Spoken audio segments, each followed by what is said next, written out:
大家好，我是许涛，欢迎来到海豚与兔子，欢迎来到年底这一期的特别节目啊！首先呢，祝大家元旦和新年快乐！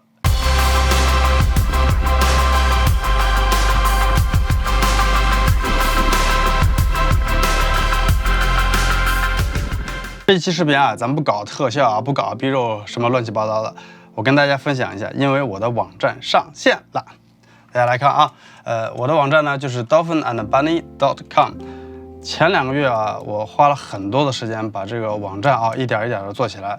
其实我以前是完全不懂网页制作的啊，但是我一直都想有一个网站。现在不是又在做这个自媒体嘛，然后有很多照片啊，有很多视频。我想通过网络这个形式呢，展现给大家。网站呢是必不可缺少的一部分啊。大家来看我的网站呢，这是我的主页啊。我的人生的目标就是，如果我可以在退休了以后，等我老了，我还可以支持我自己去做这些户外活动，对吧？跟大自然不停的接触，那么我就觉得我的人生是非常有意义的啊。这个也就是这个频道的宗旨。然后我所有的视频呢都在 episodes 这个 tab 下面啊，大家可以看到我以前所有的视频呢，我都已经分类了，比如说户外的冒险活动啊，潜水教学视频呐，或者说的是我去野外呀、越野呀、野营的这些东西。我今年慢慢的也会推出一些，比如说是生活有关的 vlog 的这个系列啊，会慢慢的跟大家分享我这几年所学习的这个照片呢、影视制作方面，希望大家呢少走弯路。当然了，如果有其他的视频呢，我也会放在这个其他的分类里面。然后你看，这块是比较重要，就是我的各种这个摄影类的啊，你比如说我水下的这个摄影啊，我这几年拍的水下的精美的照片，我都已经分类好了。你比如说呢，你要想去看我在游泳池里面拍的，你就去这个 AOT Pool， 因为我们呢经常是在这个游泳池里面训练，所有的照片呢，你进到网页里面以后呢，都可以放大，可以看到他们训练的时候的样子啊，可以看到就是，你如果去学潜水的时候，大概你会期望它是什么一种情况啊？如果你来新西兰，大概就是这个样子。如果呢你是喜欢比较说是人像摄影啊，因为我当年学习摄影的时候，我还拍了不少妹子啊，很多很漂亮的妹子。你比如说这些呢，你都可以进去看一看。我当时还拍了很多，就是这个是我们好朋友啊，阿格尼啊，然后他很愿意给我们当模特。当时他是很专业的啊，但是当时我的水平很菜啊，所以这是早期的一些照片啊。你看我拍的有些照片，你大概能看出来什么时候是我早期开始拍的，什么时候是后来拍的，因为质量上还是有很多区别的啊。我觉得啊，你再比如说，这是另外一个，这个是一个空姐啊。当时我们在 Instagram 上，然后她找了我们，就是去帮她化妆，然后拍照啊。我当时去给她拍了一套，还觉得不错。如果你喜欢呢，就是比如说是风光摄影啊，就是我出去玩的有一些啊，你像这些就是我拍的这些银河啊，新西兰只要天气晴朗啊，晚上基本上肉眼可见银河哦。所以如果你懂得一些照相机的参数设置，你出去玩的时候你就可以拍。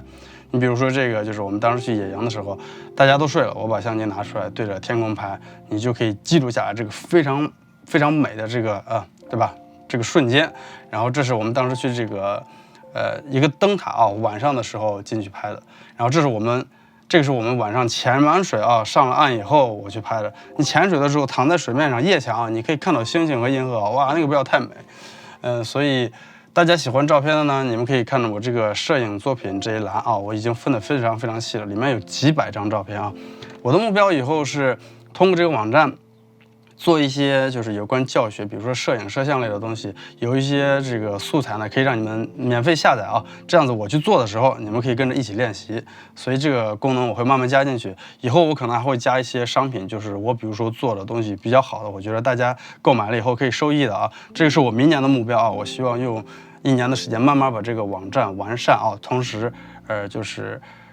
学完我觉得我需要学的东西，后年开始我可以集中精力去创作啊，比如说1周出1期视频，这是我接下来2年的这个短期目标啊。然后博客这个地方呢，就是我比如说我的一些动态啊，这是我上次买这个 A7S3，或者说的是我跟大家分享一些我平时做的事情啊，拿到1000个 subscriber 啊，或者说的是别人对我的采访、对我的履历所进行的报道啊，大家都可以看，就是我来新西兰19岁留学的一些故事啊，是怎么样做到今天这个样子。然后大家有兴趣的话可以读一读，就当故事，就当玩啊。然后如果大家需要联系我的话，你就直接点这个联系方式。我的这个邮件呢就是 billxu@dolphinandbunny.com。有任何问题你们直接发邮件给我就好，我基本上都会去回复啊。如果我没有回复，可能就是没有看到，或者是不是在这个垃圾邮箱里，那不好意思啊。但是我会尽量。希望大家也能订阅啊，把你们的邮件啊、名字放在这里，然后 sign up 就可以。然后这样我有什么东西，我会直接就发邮件的形式，给大家比较方便一点。然后关于我的这一块，就是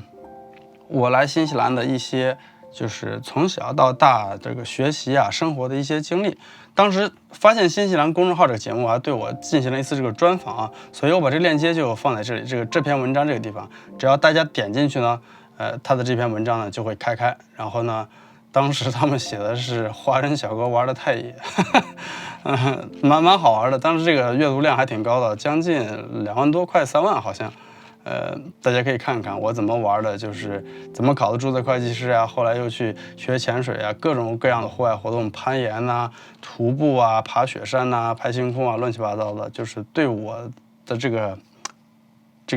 履历啊。有一个大概的这个简介，然后我怎么健身呢？乱七八糟，这些东西完了以后，如果大家想看我平时用的什么样的器材啊，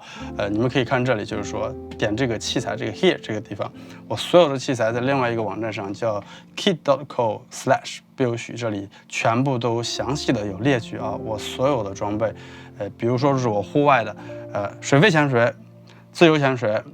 然后呢，我所有的摄影摄像装备我分得非常的细啊。你比如说是水肺潜水，我所有的装备用的都在这里；自由潜水啊，我去玩4驱的装备啊，我用的所有的麦克风啊，对吧？所有的记忆卡照相机，所有的水下相机系列，我出去爬雪山啊、野营啊这些东西所用的生存装备，包括我后期所使用的电脑啊、各种各样的航拍装备，以及入门级的这个照相器材啊，还有一些稳定器，还有一些就是附件之类的。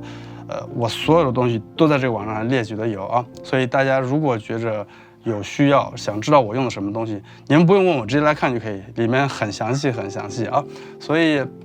我今年你可以看，我不光是做了26期以上的视频啊，平均2周1期的同时，我还完善了一个我的这个装备的网站的同时，我把自己的网站也做完了。当然了。我的孩子今年才1岁半，所以家里也是非常忙的。我的全职工作是注册会计师嘛，这些所有的东西啊，都是我每天晚上，回家以后孩子睡了，比如说9点到11点，早上上班前6点到7点，我最多每天就拿这么2-3个小时出来，这个常年啊，这个累积出来的东西。所以，如果大家觉得我出视频比较慢啊，那真是不好意思，因为我真的没有那么多时间。如果是全职做的话，那会简单很多。但是现在不可能，现在的状况就是，把工作做好，家里头呢把孩子能照顾好，然后呢有时间呢给大家分享，就已经很开心了。所以以后呢，我只是觉得，如果不需要去学这么多东西的时候，可以花更多的精力去创作，那么可以给大家带来更多精彩的内容啊。当然了，我这个东西我是想长期做的，最差的情况也就是把自己精彩的人生啊，永远锁定在了网络上，等自己老了。自己的孩子啊，自己的孙子孙女看也是很有意义的一件事情，如果做得成功了，做得好了，也许我以后不做注册会计师了，我直接就有可能退休了，然后做这个，然后就全世界玩，拍视频给大家看，也是 OK 的。不管怎么样了，都是一个兴趣爱好了，这是我有激情的东西嘛，尤其是潜水和户外。然后这些年就想把影视方面的做起来，给大家分享以后如果能做得大了，那我当然是开心的。如果一直是这样爱好呢，我也会一直坚持下去，给大家这样子免费分享的啊。主要是因为我对这件事情有激情啊，我喜欢，所以我才会去做它。我希望大家呢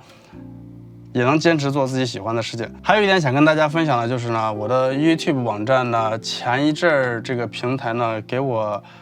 开放了这个会员资格。以前这个会员资格好像是要3万个粉丝才可以给开通吧，我不知道他们为什么给我开通，是不是因为我的这个粉丝互动比较好啊，或者是他觉得我的频道比较有这个前途啊。所以你看这个粉丝这个会员资格呢，就是我设置了这么几个级别啊。目前是很简单的一个，就是如果你加入这个平台，每个月$6，然后呢，你根据你加入的时长，你的名字后面会有我的这个粉丝勋章啊。我同时还会发放一些这个只有粉丝可以看到的这个一些状态啊，和一些就是我平时拍摄可能所遇到的问题，比如说这些照片啊，在社区里面给大家分享啊。但是以后呢，我希望，比如说我可以增加这个会员福利的这个等级，给大家分享一些就是比如说一些幕后的和一些技巧。当然了，即便你不加入，我现在所分享的所有的东西还是会免费的分享给大家的，这些只不过是额外的。如果你加入它呢，你可以帮助到我把这个平台做得更大，然后你可以帮助我走得更远，然后呢，作为回报可以给大家分享到更为精彩的，对吧？户外视频这样子。同样呢，就是在我的网站上呢，它还有一个这个捐助啊，这个资助这个功能。如果你们喜欢的话，喜欢我这个频道，想让支持我一下呢，你们也可以点这个捐赠这个按钮。想拍这个精美的照片啊，和做这个好看的视频分享给大家啊，从想做这件事情学习呢，到做到现在差不多是第3年啊。我在其他的2个领域里面达到专业级别，我差不多都是用了将近10年的时间啊。所以我觉得做视频呢，也差不多对我来讲，如果想做到专业级别，可能要用10年啊。我跟大家看一看我19岁来新西兰以后，我是怎么考到注册会计师，后来又考到这个潜水教练的啊。这是我家这个楼梯啊，我在这个楼梯这个上面贴了很多我这些年考的这些证啊，从刚上这帮的大学，就是考的本科的啊，学的这个会计，然后又考到这个研究生的第1年，到这个助理注册会计师啊，然后到最后这个注册会计师证。我用了整整7年的时间啊，这个基本上是全职啊，因为大学你知道要3、4年嘛，研究生把第1年再学完，然后在新西兰你要想考注册会计师的话，你必须要有工作经验，3年之内呢，你还要考2个非常难的考试啊，最后这个考试是考1整天哦，然后很多人是带着一行李箱的书去考啊，而且你是可以带吃的带喝的，可以上厕所，反正就是那1整天你要写很多东西，你考过了以后，你这个才算是到了这个行业的这个标准的这个入门的这个档次啊，然后你的工资才有可能就是上到一个平台，你可能才会有够多的这个可支配收入，然后去支持这些这个需要花一定钱的爱好啊。你看后来这不是周末有时间了吗？然后呢，稍微呢有一点钱，然后周末就去学潜水，跟大家一样，从初级到高级，然后到救援，然后到潜水长。如果是你考的是 PADI 这个系统啊，潜水长它其实是专业入门级的这个门槛的这个证书啊，然后就是这个证书了，就是英文的这个 Dive Master。然后你学完潜水长以后，你再往后学的话，就是后来的这个助理教练啊，是这个助理教练学完呢，就是教练是这个证书。再往后考呢，你开始教学生了，教了至少50个以后，你可以拿到这个就是大师级的这个潜水教练的这个证书啊。然后基本上再往上学就是教练的教练，所以没有必要。后来我就再没有往上考了。然后后来呢，我又去学了这些开船的东西，因为经常出去出船嘛，你起码懂上海上的这个交规啊、无线电啊。如果你出危险的话，你起码知道怎么样呼叫这个，对吧？海岸这个救援队，你才有这个生存的几率嘛。所以就是说，你们要在这帮来玩船的话，你最起码要学一个这个英文的这个 day skipper 啊。day skipper 就是你就相当于你学这个开车的这个驾照啊，最起码的交规你得懂。然后这个 VHF radio 这个就是这个海上无线电啊，这个无线电通讯呢是怎么样呼救。然后你再往后学的话，我当时就是又去学了一个这个商业的这个可以开6米的这个潜水船的这个商业船长的这个啊，就是这个证书，这个 Master of a Small Commercial Dive Boat 这样子。然后这些都学完了，你还可以去考很多这些专精的证书啊。我当时又学了很多，你比如说这个水下导航啊，然后这个水下的还有这个氧气的供给啊，还有这个沉船呐，还有这个高氧，还有一些就是水下搜救。再往后，后来我不是有那个搞这个水下摄影摄像嘛？水下摄影摄像这些都是专精的教练啊。你玩的多了，你可以把这些一起都考了，可以教学生的啊。这样。走，我带你们去看一看我平时给大家录教学视频的这个地方啊。我一般是在我们家这个2楼啊这个地方直接录制，就是上面这个地方了，带你们看一看。主要是用来这个测白平衡和测光用的啊。然后因为那个地方就是我做的嘛，这上面呢就是一个影视灯加上一个柔光罩这样子。然后我旁边呢还会有一个这个发丝灯，然后这个地方还会有一个这个第3个灯，就是背景光啊，3个光源照出来是有立体感。对，我这帮呢还放了我很多就是我水下摄影摄像的东西都在这个盒子里面一般放着啊。大概上面你们能看到90%的这个录像啊，都是这儿放一个机器，然后呢头上还会有个照相机，这个2个做完的啊。这2个是一个比较旧的这个老式的这个显示器，电脑显示器，有的时候看自己构图呢，看一下，这样子比较方便一点。走，再带你们来看一看我的书房啊，那个大部分的影片的后期制作啊，都是在这间屋子完成的。然后你看，我今年我已经就是年底刚放假的第1周，我把这个屋子重新收拾了一下啊，好多东西我就摆出来了。我觉得这样背景可能比较漂亮一点啊，给你们看看。你们看啊，这个是我水下的主力相机了啊，这个相机壳海蛙的，还有这个带了2个闪光灯这样。相机主要是用的这个索尼的 A73，然后呢，这个是个14啊到24的这个广角镜头，有的时候用鱼眼，然后呢微距呢是用这个90毫米的微距，然后另外呢这个潜水相机呢它是一个半幅的，是用的索尼的这个 A6500啊，很多水下照片也是用它拍的，然后你要配上适马的这个16毫米的镜头，效果也非常的好啊。所以你看啊，这个屋子里面我放了也有很多这个吸音海绵啊，有的时候我在录制这个话外音的时候啊，我是用这个麦克风啊，我就坐在这里，然后因为它周围全部都是吸音海绵，所以它也不太有回音这样子。然后这个屋子的顶部啊，你们仔细看，也全部都是吸音海绵。我基本上这个屋子40-50%的地方我都已经做过这个降回音的这个处理了，所以录出来的声音呢，后期不太需要怎么处理，就比较好听了啊。想做这个视频啊，其实从想做这件事情开始到开始做，其实已经这是第3个年头了嘛。第1年基本上就是在学习，根本就没有办法制作。然后我花了很多的时间，其实去学照相啊，因为我对照相也很感兴趣。等照相学完了以后呢，就开始学习这个摄像和这个剪辑，因为我发现照相和摄像其实是完全2种不同的东西啊，在设备上呢也有一定的区别。当这2个都会了以后呢，我结合起来，我才可以慢慢的去制作。后来19年呢，我做了这么10来期视频。我去年呢做了将近快有26到30期左右吧，因为我可以做到2周1期了。所以明年呢，我就想我至少应该还能再做，就是将近30期左右，20多到30期，我2周1期是 OK 的。以后呢，我可能不需要花这么多的时间去学习，我这个出片呢可能能做到1周1期。当然了，因为我有全职工作嘛，所以我即便能做到1周1期，那已经是非常就是很花时间的啊，因为工作肯定是第1位的嘛。然后呢，还有孩子现在还很小，所以就是把工作做好，把老婆孩子照顾好。有了时间呢，每天可能晚上也就那么2个小时，早上呢稍微学点东西，充其量也就是这样。给你们看啊，这是我的一个这个日记本。我当时有时候我喜欢把我想要做的事情写下了啊，这样我就不会忘。你看我17年我当时写的是8月份啊，我写了一个就是我自己生命中的这个目标是什么啊？我想的是50岁退休，然后呢有足够的被动收入去支持我喜欢的这种户外运动啊。那要做到这一点，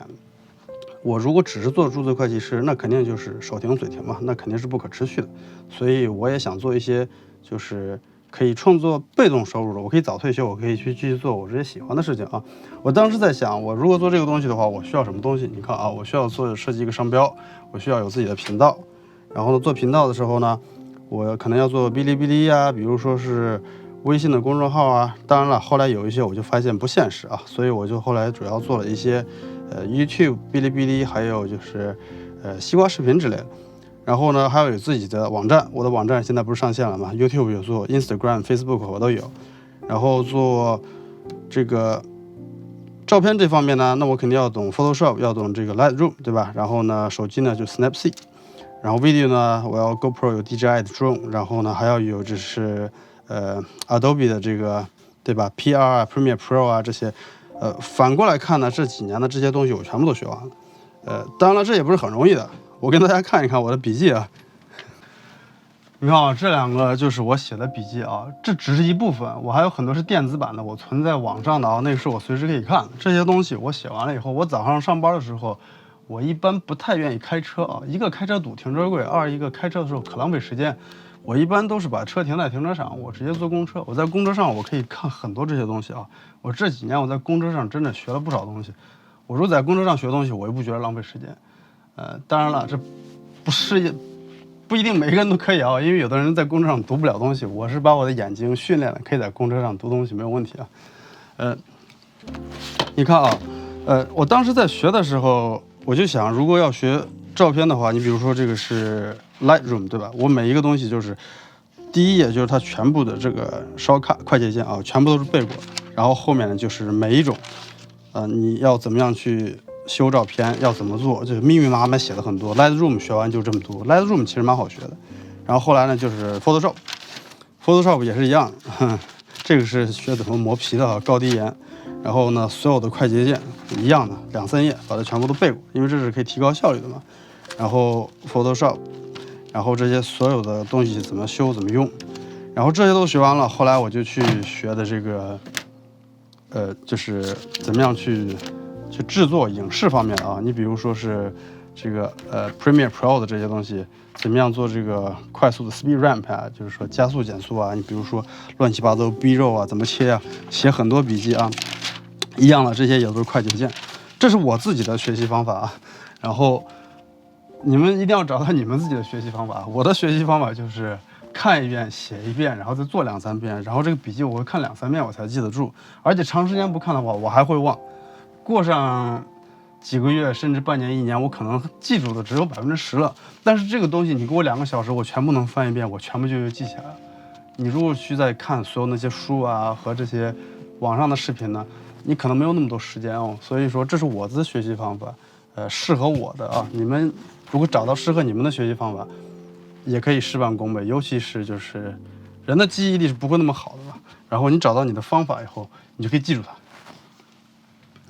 然后你看这个是对吧，剪辑类的软件，然后写了很多，真的是写的很多，各种各样的，就是怎么样转场，怎么样拍 B 肉啊，怎么样做故事叙事啊，乱七八糟的。然后呢，这个 Insta 360是怎么用呢？ B 肉101你应该是做什么呀，对吧？然后各种各样的。然后呢，后来又学的这个字幕制作的软件，怎么样快速的上字幕，等等的一系列啊。然后后来我还在想，还有一些就是网上的课程我也在学啊，我一会儿给你们看看我在网上的学的这个课程啊，就是这个 FTF， 就是这个 Full Time Filmmaker 啊，因为它这个网课非常非常好，我现在才看了50%啊，因为我没有那么多时间，我明年希望我能把这50%呢看完，而且把我的网站呢，完善，这样子我后年我就不需要去花这么多时间去学习，我就可以集中精力，比如说1周出1期啊。但是前提是家里的孩子不生病啊。我们前2个月过得比较辛苦啊，因为孩子去幼儿园，幼儿园很多小孩都生病，你知道吧？一会儿就是上吐下泻，一会儿又是发烧，然后一会儿又是皮肤病。他生病就算了，他带回来然后传给我老婆，过了几天然后就是我，等于全家就病了1、2个月，一直到年底，我们也都没怎么出去。他们病，我就得照顾他们，而且我还生病，所以我根本就没有时间去学习去制作。所以说，有的时候这个时间根本是不可控的啊。所以我给自己制定目标的时候，往往我希望比较现实一点，所以一步一步来。明年你们可能会看到我差不多平均还是2周1期，跟今年一样。但是后1年我就希望，就是比如说孩子也大一点了呀，然后我不需要花这么多时间去学习，可以集中精力去制作。如果可以做到1周1期的话，我就非常非常开心了啊！而且制作户外节目，尤其是出去玩这么一次去制作，根据我现在的速度啊，至少是2周，因为前期的准备啊，还有各种装备，然后到那儿要录再回家制作，这个周期是非常非常长的。但是如果给你们录一期教学视频的话，可能几天就够啊，所以他们这个所需要的这个时间是不太一样的啊。我当然了，我也知道你们喜欢看我出去玩。但是呢，今年就比较忙，而且还有疫情，所以玩的比较少一点。希望明年能好一点啊！你看啊，这个就是 Full Time Filmmaker 啊，我鼓励大家去购买这个网课去学习啊，非常好，非常好。从入门级到专业级，装备以及所有的这个课程啊，都说的非常非常的详细。这些都是我看完了，我现在看了差不多50%啊。然后这个学完，你们再举一反三去练习的话，你们慢慢的也能达到专业级别啊！我很多东西都是在这上面学的。哎，今天说了这么多废话啊，我就不再啰嗦了。祝大家新年愉快啊！明年会做更多的视频给大家。我后天呢，跨年的时候应该会去晚上啊坐轮船，出去在海上拍奥克兰精美的这个烟花啊。奥克兰每一年年底放烟花的时候，会从这个天空塔的塔部啊放烟花出去。如果能坐船在海上看啊，风平浪静的时候，趁着这个月色啊，那是非常非常美的。我希望如果这个trip 能成型的话啊，我把它拍下来给大家分享。我们下一期视频再见，拜拜。